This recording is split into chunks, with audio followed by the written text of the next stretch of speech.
diverses. Parce que c'est ce que je sais faire. J'écris tous les matins. On ne m'a pas donné de conseils en particulier pour écrire. Par contre, mon père m'a dit que j'en étais capable. Mais t'écris parce que t'as un truc à dire. Tout le monde écrit, mais tout le monde n'est pas écrivain.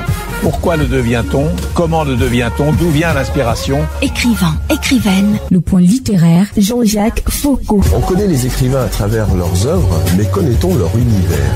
Le point littéraire. Le point littéraire, tous les mercredis de 20h à 21h sur Royal FM. C'est une émission de littérature. Toute la littérature, ici, tous les genres, sous-genres et types d'écriture se rencontrent. Vous aurez droit à plus de découvertes de livres et d'auteurs. Ici, tous les genres littéraires et textes scientifiques se côtoient.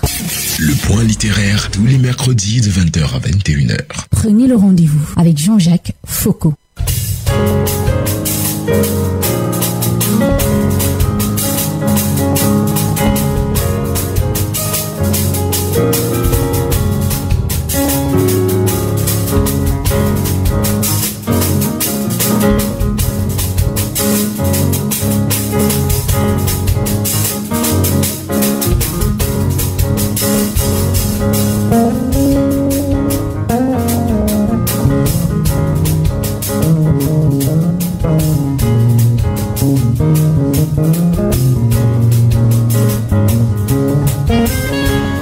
Confession intime d'une escort girl, c'est un livre de Ray de Prince qui lui est né le 28 octobre à Douala, cinquième d'une fratrie de 7. Il est descendant d'une famille princière, par ailleurs titulaire d'un DIPES obtenu à l'école normale supérieure de Yaoundé et par ricochet, enseignant de français.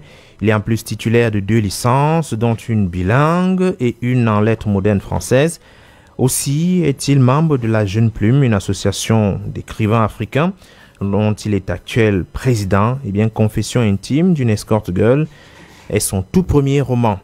Ray de Prince, bonsoir et bienvenue sur le point littéraire. Bonsoir Jean-Jacques, bonsoir à tous vos auditeurs de Royal FM. Je suis heureux d'être là. J'ai l'habitude de suivre cette information en direct de Facebook. Aujourd'hui, je suis celui qui doit passer au crible de votre magnifique lecture. Alors, c'est vrai que le livre est sorti en 2020. En 2024, c'est comme si vous aviez eu la vision que ce sujet, ce thème ferait nécessairement l'actualité. Peut-être que ce n'est qu'un début. Oui, vous savez, on a l'habitude de dire que l'écrivain est l'oracle de demain. Donc, j'ai écrit comme tous les autres confrères écrivains. J'entendais une voix qui me dictait ce qu'il fallait dire. Et puis, bon, voilà. C'est vrai que je suis allé à la conquête de la jeune dame dont je parle dans le roman. Mais j'ai été inspiré aussi par quelques faits virtuels. Vous savez, on dit que l'œuvre d'art, c'est une coalition entre le réel et la fiction, en fait. Ouais. Donc en réalité, vous n'êtes pas seulement l'auteur, vous êtes également le narrateur, vous êtes même, sinon, le personnage principal, du moins le personnage de ce roman. Non, je ne suis pas le personnage principal. Je ne saurais être le narrateur non plus. Le personnage principal s'appelle Kenan. Oui. Moi, je ne suis pas Kenan, en fait. D'accord, ça nous rassure. De toute façon, on se serait posé beaucoup de questions. Confession intime, dans quel contexte le livre prend corps? En fait, j'ai voulu faire comprendre aux différents lecteurs et au monde entier qu'il faut éviter de juger les gens à l'apparence. Parce que vous savez, vous allez voir certaines personnes commettre certains actes et vous allez vous dire, bon là, ils sont ci, ils sont ça. Je prends un exemple simple, des gens qui voient peut-être un enfant ou bien un garçon qui a volé. Vous allez vous dire, bon, c'est un bandit, il est mal élevé. En fait, il faut toujours savoir d'où est parti le mal et ce qu'il a causé. Qu'est-ce qu'il a transformé en bandit? Parce que tout le monde est né en un être sain. Et c'est la société qui nous rend peut-être malsains, entre guillemets. Moi, j'ai beaucoup plus appelé ça des gens en marge de la société. Oui. Un peu victime du destin. Quelque peu. Parce qu'en réalité, là, il faut chercher la racine du mal. Exactement. Alors ici, on commence par un père qui refuse un enfant particulier, nous pouvons dire ainsi. C'est le cas de beaucoup de parents aujourd'hui. C'est pratiquement un peu à la mode, des pères irresponsables. Oui, c'est le cas de beaucoup de parents, sauf que dans le cas de l'héroïne de mon roman. Son père il est marié à sa mère. Il refuse cet enfant pour un fait particulier. Vous avez vu, c'est l'élément déclencheur de toute l'histoire en fait. Oui. Donc je préfère vous laisser le soin d'en parler quand vous voudrez. Oui. En réalité, l'enfant, je vais dire que l'enfant qui naît, c'est un enfant particulier parce qu'elle a 2 organes de reproduction. Oui, elle est née hermaphrodite. Donc elle a un organe mâle et un organe femelle. Donc il y a des personnes comme ça. Moi j'en ai rencontré des gens qui naissent avec 2 sexes. Oui. Et c'est un scandale pour le père qui décide d'en finir là tout de suite. Oui, c'est un scandale pour le père. Mais c'est difficile pour un enfant qui, dès le premier jour de sa vie, est menacé de mort. Tabassé même à la limite. Oui. et on a voulu l'exterminer. Son père a voulu l'exterminer. N'eût été la présence des gardes-malades, de sa mère qui venait de lui donner naissance et de quelques âmes charitables. Elle serait passée de vie à trépas dès sa naissance en fait. Non, c'est un enfant qui est désiré au départ, mais sa venue n'est pas bien perçue. Alors finalement, est-ce que c'est cet ensemble de choses qui vont l'amener à devenir un peu dépravé? C'est-à-dire qu'il y a une succession d'événements, elle est obligée de vivre avec sa mère un peu comme une réfugiée, un peu cachée, elle ne sait rien faire. Et il se pose tellement de problèmes financiers qu'elle est obligée d'agir. Elle rencontre quelqu'un qui se présente comme une amie, mais pas une véritable amie parce qu'elle initie dans des choses pas très correctes. Oui, en fait, comme j'ai dit tantôt, tout part d'un trauma. Vous voyez, tout part d'un trauma. Je voulais démontrer à quel point tout le monde n'est bon. Mais à un certain moment, le trauma peut nous changer. Vous voyez, quand j'ai écrit ce roman, je venais de créer un mouvement littéraire avec certains de mes collaborateurs qu'on appelait le traumatisme. Donc nous avons voulu démontrer que tous les êtres humains naissent bons. Il y a un trauma qui intervient au parcours de notre vie qui nous transforme en X secondes parce qu'on est quitté de X' à X secondes en fait, qui nous transforme en X'. Et si la société nous pardonne, nous pouvons devenir un X seconde qui ne sera jamais le X de départ en fait. Vous voyez, dans ces 3 dimensions, le X qui est né bon, le X' qui est traumatisé et le X seconde qui est pardonné par la société en fait. Est-ce qu'il y a beaucoup de Kenan dans notre société, ces personnes qui observent avec un regard assez interrogateur, aller au fond des problèmes, parce qu'ils découvrent une fille d'une beauté rare quand même, qui est dans un coin, parce que ça se cache plus aujourd'hui, hein. Il y a des coins réputés où on fait effectivement de la prostitution, et là-bas il s'assoit et décide de comprendre et de connaître, examiner sinon les causes qui amènent ces jeunes filles-là. Est-ce qu'il y a beaucoup de Kenan dans notre société aujourd'hui? Des Kenan, il y en a, mais beaucoup, ça j'en doute, parce que lorsque vous parcourez même les réseaux sociaux et vous voyez, les gens sont plus aptes à critiquer, à se moquer, plutôt qu'à écouter et à aider. Oui, en fait c'est ça. Et pourtant, l'être humain doit être celui-là qui écoute son prochain, qui lui donne un peu de temps et qui se pose des questions sur pourquoi. Vous voyez, à l'entame de ce livre, j'ai posé 4 questions essentielles. Où, quand, pourquoi, comment, quand et comment puis-je aider? Vous voyez que la dernière question, c'est comment puis-je aider? Il faut toujours se poser la question, j'ai découvert quelque chose qui s'est passé, oui. Pourquoi? Comment est-ce que ça a eu lieu? Où ça a eu lieu? Et comment est-ce que je peux aider cette personne à sortir de là? La vérité, c'est que cette personne, en sortant de là, ne sera plus la personne qu'elle était au départ. Parce que lorsque le traumatisme vous a déjà frôlé, vous ne pouvez plus être la même personne, en fait. Il faut dire que beaucoup de personnes regardent avec dédain ces filles qui se prostituent. Parfois, elles ne le font pas volontairement. C'est des conditions de la vie qui les amènent là-bas. Oui, c'est ce que je démontre, en fait. C'est des conditions de la vie. Vous voyez une jeune fille qui... Elle est née hermaphrodite, c'est-à-dire avec 2 sexes, homme et, mâle et femelle. Oui. Elle a été repoussée par son père depuis sa naissance. Sa mère l'a prise. Elles se sont échappées.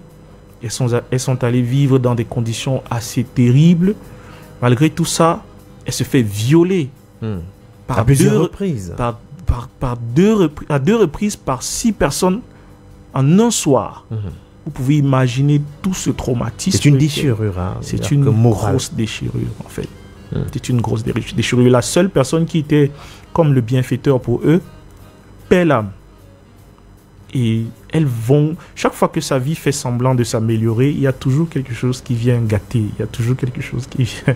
En fait, c'est ça. Je voudrais démontrer que il ne faudrait pas juger ces gens. Parce que quand elles plongent dans la prostitution, ce n'est pas parce qu'elles le veulent.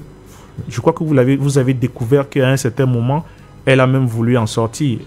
Elle a rencontré une policière avec qui elle s'est familiarisée. Mais cette policière a été assassinée, malheureusement, décapitée, et les organes retrouvés. Ça nous ramène un peu dans l'actualité parce que là, on parle de la crise dans les régions. On va dire que l'auteur n'a pas été totalement déconnecté de notre environnement. On est resté très collé à l'actualité. Oui, en fait, c'est pour mieux captiver l'attention du public et faire passer son message, il faut toujours écrire ce que les gens connaissent, mais en leur donnant un peu d'authenticité de ce qu'ils n'ont pas encore vu, en fait. Mais quelque chose qui leur est familier, en fait. Mais à côté dans cet univers d'escort girl, il y en a qui entrent par quoi faire. Je ne sais pas ce que je peux faire de ma vie, mais il y en a qui entrent parce qu'elles aiment le luxe, elles veulent vivre la vie de luxe. Peut-être c'est le cas de l'ami qu'on a rencontré, et puis finalement on s'habitue à cette vie-là. Mais il faut aussi avoir beaucoup de cœur pour décider de se débarrasser de ce luxe pour survivre. Oui, mais bon, vous voyez, quand vous dites que certaines personnes entrent par envie de luxe, je dis toujours qu'il faut se poser la question où, quand et comment. Si on se pose la question comment est-ce que cela a commencé pour que Vanessa elle-même se retrouve dans ce milieu. Vous avez vu, quand elle raconte son histoire à Clarisse, elle lui dit qu'elle était issue d'une famille assez pauvre. Elle a dû sortir avec un mulâtre et le tromper avec son père. Oui. Parce que le père était plus nanti que le fils. Oui. Vous voyez que, en fait... Et elle n'en a pas honte du tout. Voilà. Elle est traumatisée par sa situation de vie, qui est une situation assez modeste, en fait. C'est ça. Donc, il y a toujours le traumatisme quelque part. À un moment donné, elle dit, bon, j'avais pas le choix. Oui. Il fallait que je le fasse. C'est ça. Même comme ces actes sont répréhensibles, ce n'est pas pour autant qu'on jette l'enfant avec l'eau du bain. On a vu des témoignages autour d'une affaire assez récente qui fait toujours d'ailleurs l'actualité au Cameroun. On a vu quand même la toile se diviser. Vraiment, les filles, aujourd'hui, c'est l'appât du gain, c'est la vie facile. Faut-il dire qu'il n'y a pas du vrai dans ce qui est dit autour de la cupidité de la jeune fille? Non, il y a du vrai. De plus en plus, les jeunes filles d'aujourd'hui sont entreintes à la facilité. Vous voyez, elles sont entrées à la facilité. Et cette facilité a des conséquences. Mais cette facilité est le fruit d'un traumatisme. C'est comme je le dis.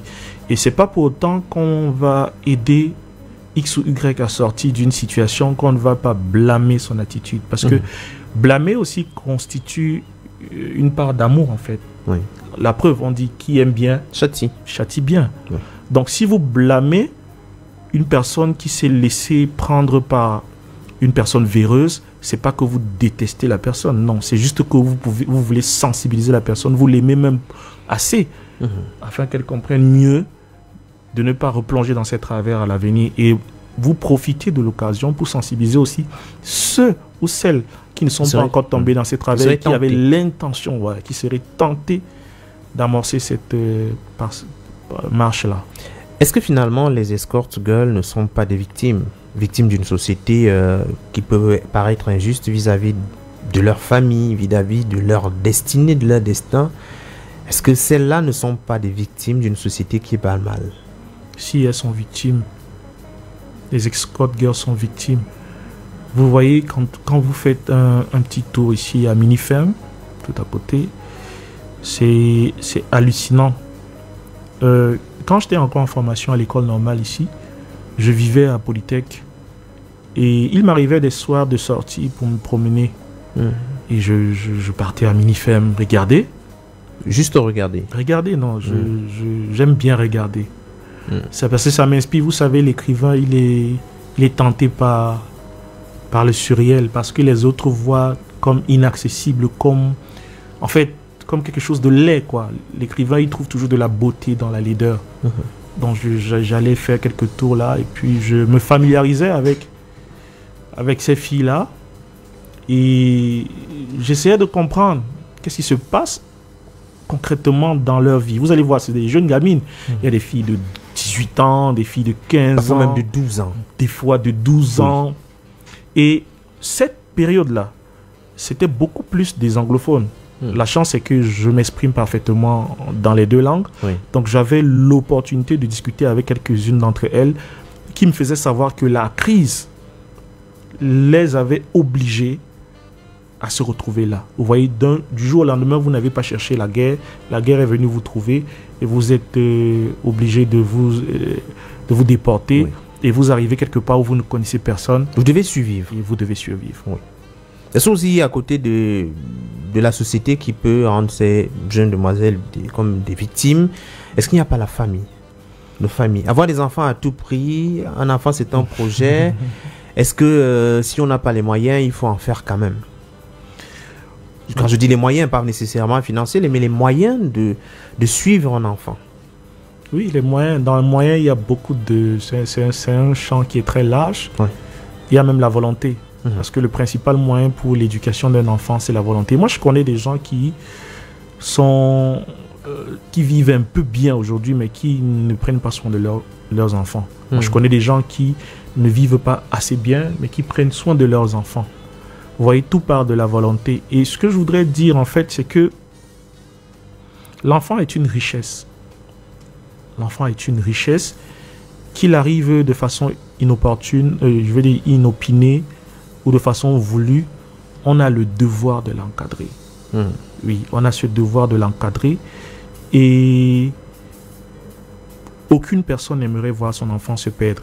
Je me souviens encore d'un cours que j'ai eu à l'époque, quand je faisais lettres bilingues à l'université de Douala, sciences d'éducation. Mon professeur, il était docteur, je ne sais pas s'il est devenu professeur, docteur Ekoron. Il nous enseignait sur le pari pascalien. Pardon. Et il nous a dit, l'éducation d'un enfant, c'est le pari pascalien. C'est-à-dire qu'il a pris un exemple des chevaux que l'on met à une course. Quand vous allez à la course, vous ne savez pas qui sera premier, qui sera dernier. En fait, c'est ça l'éducation d'un enfant. Vous l'éduquez tout simplement, sans savoir ce qu'il sera demain, s'il réussira ou pas. Il y a des événements qui peuvent tout chambouler. L'homme n'est pas le maître de son destin. Moi, je connais des gens qui ont élevé leur enfant, ne juré que par la bonne éducation. Quand ils sont morts, tout a basculé. Oui, en fait, c'est ça. Mais tout part d'une volonté. Lorsque vous avez la volonté et vous inculquez à vos enfants des archétypes, c'est-à-dire des bases, qui chaque fois, même quand vous ne serez pas là, sonneront et retentiront dans leur tête comme votre voix pour les mettre sur la bonne voie. Alors, à l'intérieur de... Je vais pas dire comme métier, mais dans cet univers d'escort girl, il y a beaucoup de risques à l'intérieur. L'alcoolisme, le tabagisme et même des pratiques, sans oublier des trafics d'organes humains qui sont possibles. C'est beaucoup de risques. Est-ce qu'il est possible d'éradiquer définitivement ce phénomène? Est-ce qu'on peut envisager qu'un de ces quatre, on puisse aller à Mini-Ferme et qu'on ne retrouve plus des jeunes filles prêtes à vendre leur corps? Non. Non. Ce n'est pas possible parce que les catégories de prostituées sont différentes. Il y a des prostituées qui sont des nymphomanes. C'est-à-dire qu'elles aiment le sexe, en fait. Elles ont commencé désormais. C'est une passion. Oui. Elles sont prêtes à aller à 30 hommes par jour. Il y a des prostituées qui sont là par que faire. Il y a des prostituées qui sont là de façon obligatoire. C'est-à-dire qu'on leur a mis les bâtons dans les roues. On leur a dit, vous devez faire c'est un commerce, en fait. Vous voyez, donc c'est un peu ça. Donc c'est un métier qui ne peut pas disparaître. Parce que dans ça, il y a beaucoup de trafic aussi, comme vous l'avez dit, spirituel et tout le reste. Vous avez vu quelque part, quand vous lisez le roman, vous avez vu la conversation entre Vanessa et Clarisse. Le petit jeu que Clarisse a fait pour sortir Vanessa des bras des doigts. Et Vanessa a fait pour sortir Clarisse plutôt. Parce que Clarisse est le personnage principal des bras des doigts. Et Clarisse s'est dit que sa camarade était jalouse d'elle. Et pourtant, elle venait sauver sa vie. Elle la protégeait. Il a fallu plusieurs années plus tard pour qu'elle découvre qu'en fait, sa camarade la protégeait d'un trafic d'organes. Oui. Elle était bien partie pour se marier, mais bien partie aussi pour la mort. Oui. C'était un pari gagné pour la mort. Oui. Alors, autour de cette affaire, il y a quand même le pardon. Et j'aimerais qu'on arrête par là. Le pardon. C'est assez fort de voir combien un jeune homme qui rencontre une jeune fille peut pardonner son passé, sa famille, sa mère principalement, qui a pratiquement frôlé la mort, peut pardonner. La fille devenue prostituée, elle aussi peut pardonner à son père qui avait voulu l'assassiner dès sa naissance et dans les circonstances, parce que je préfère laisser le secret de l'histoire pour les auditeurs qui vont évidemment chercher le livre. Oui. Le pardon dans cette affaire, c'est possible encore de trouver autant de bonté en des gens en 2024? Oui, c'est possible quand il y a la reconnaissance des fautes. Vous allez vous rendre compte que le pardon qu'il y a dans ce livre vient à l'issue de la reconnaissance des torts de chacun. Lorsque chacun reconnaît la part de faute qui est sienne, le pardon surgit de façon naturelle. Vous allez vous rendre compte de cela. Lorsque Clarisse rencontre Vanessa après s'être métamorphosée avec l'aide de Kenan, elle lui avoue qu'en fait, elle avait plutôt sauvé des bras d'Edouard. Et c'est là où le pardon arrive, puisque Clarisse n'avait pas digéré cette haine-là. Vous voyez? Voilà. Donc, et lorsque le père de Clarisse rencontre Clarisse et avoue pourquoi est-ce qu'il avait fui, le pardon survient. Oui. Lorsque Clarisse elle-même rencontre Kenan et avoue avoir été maladroite et ce qui aurait pu causer la mort de la députée, le pardon survient. Vous voyez que chaque fois que chacun reconnaît la part du tort qui est sien, le pardon survient. Il faut parfois reconnaître son tort. Oui, en fait. Pouvoir l'avouer. En tout cas, il y a une très belle histoire qui est racontée. Les réalités de ce monde escort girl, mais il y a aussi une très belle histoire d'amour. Un homme qui respecte une femme, qui peut passer plusieurs semaines avec elle dans la même maison, sans toucher cette dernière, dans la mesure où il savait quel était son métier. Parce qu'on pourrait se dire, bon, de toutes les façons, c'est une fille, pourquoi je ne pourrais pas me permettre un peu. Donc en réalité, il y a aussi une belle histoire qui est racontée. Alors comment est-ce qu'on fait pour avoir le livre si on veut tout de suite le lire? Je dois avouer que le livre est vraiment en rupture de stock parce que chaque fois que j'imprime, on achète comme du pain.